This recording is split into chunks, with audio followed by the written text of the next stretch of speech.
Magandang umaga po sa ating lahat.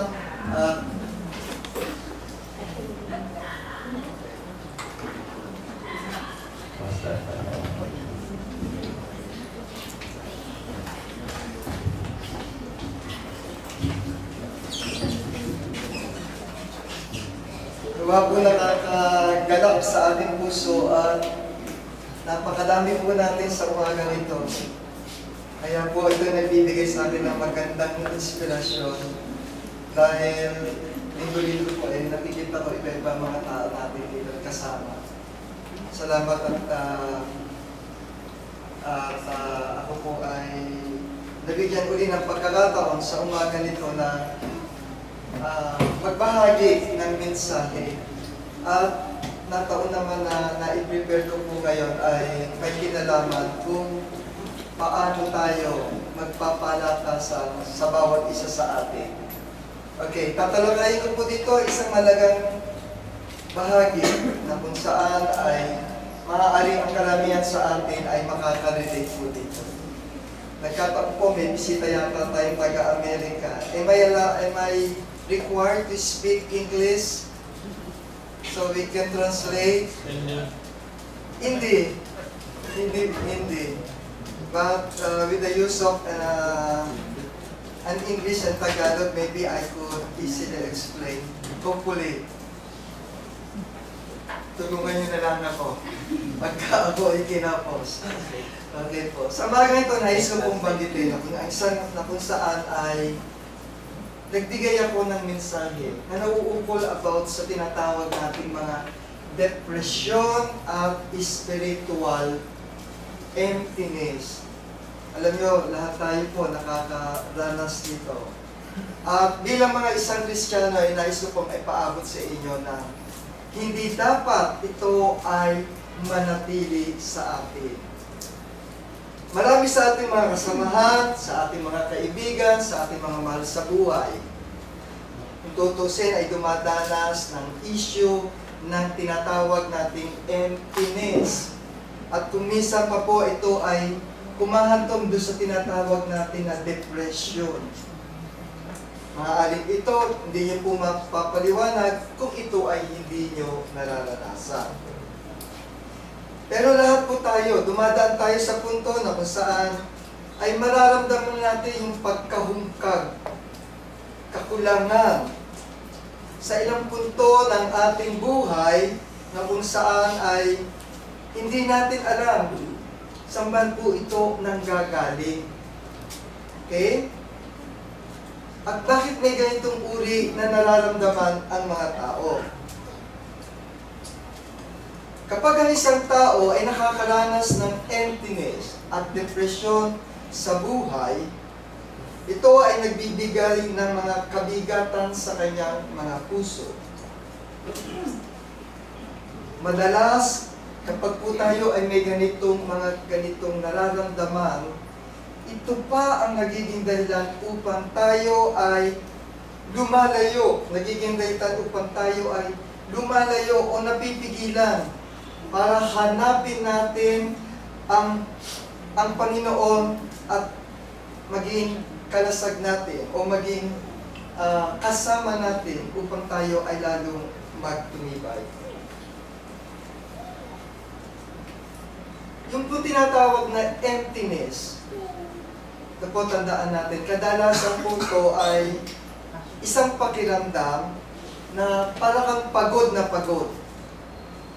Pero ito po ay hindi dahil sa physical na kapaguran. Hindi yung physical na tayo ay pagod ka sa gano'n. Pag naramdaman mo ito ay para bang mayroong bahagi ng buhay mo na kulang sa iyong pagkatao. Minsan, ang emptiness ay nagmumula sa isang pakiramdam na kapag yung mga bagay na gusto nating mangyari sa ating buhay, yung mga layunin natin, yung mga hangarin natin, pag hindi natin ito na-achieve, palagay natin, we feel empty. We feel nothing. Kung kaya nakakaramdam tayo ng mga pagkabago, inis sa ating mga kasama, galit tayo sa paligid at iba't iba pang mga pakiramdam. Lalong-lalo na kapag pakiramdam mo empty ka, gusto mo na lagi ikaw ay nag-iisa. Pag empty ka, or pagka ikaw ay depressed, kung minsan nakakagawa ka ng mga gawain, nakakapanakit ka ng kapwa mo sa ibang kaparaanan, nakakapanakit ka ng sarili mo na hindi mo napapansin.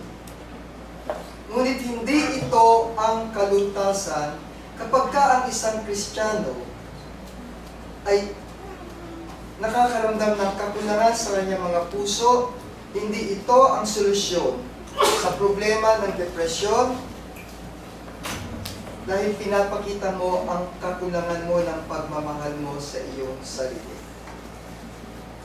Sa ngayon, napakarami po ng mga kaguluhan na nangyayari sa mundong ginagalawan natin. Marami tayong mga issue, problems, hectic schedules, na kung saan ay nagdudulot ng kawalan o yung emptiness at depression sa atin. Kung kaya ito ay nagpapahiwatig na tayo ay nalalayo o tayo ay malayo sa Diyos.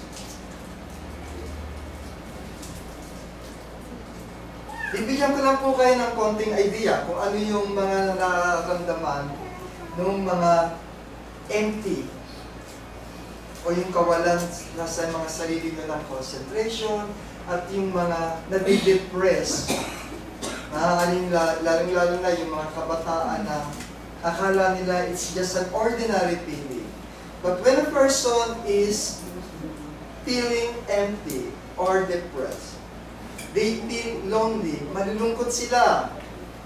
Madalas ang pagluha na hindi nila napapansin, kawalan saysay o kawalang pag-asa sa kanilang mga buhay. Madaling magalit o irritable. Lalo na kung may dumadating ang pagkakataon na parang nararamdaman mo, bigo ako sa ganito, hindi ko na-achieve yung gusto kong gawin. Pagkawala ng interes na tinatawag o sa kasiyahan, pasintabi po kahit sa ating mga lalaki o babae, sa ating pong ordinaryong pamumuhay. Wala ka ng interes kahit po sasabihin na natin sa sex o pagtatalik bilang mag-asawa, pagkukwentuhan o pagbibigay pansin sa ating mga anak. Meron kang pakiramdam na minsan hindi ka na nakakatulog, yung tinatawag nating insomnia. Okay?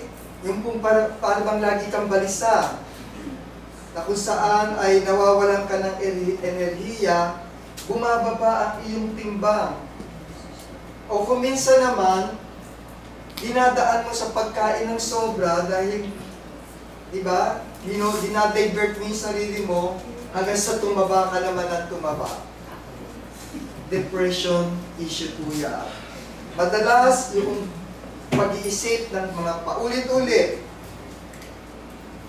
Minsan kapag ikaw ay wala sa Panginoon, tandaan niyo po, kapag ang isang tao ay nade-depress, kung minsan nakakaisip pa ng pagpapakamatay. Yun po ang nakakatakot na bagay sa buhay na ito. Yung makumit mo yung pinakamabigat na kasalanan ng isang tao. Pero gayon pa man po, wala dito ang kasagutan o wala sa mga binanggit ko na ito ang kasagutan upang tayo ay completely na makaramdam ng emptiness at depression sa ating mga sarili. Lagi natin isipin bilang isang mga Kristiyano, maaari ang pagiging empty or depressed or ang kawalan natin ng tiwala sa ating mga sarili ay maaaring maging isang biyaya din po ito. Bakit ko sinabing magiging isang biyaya? Huwag natin titignan sa negatibong perspekto.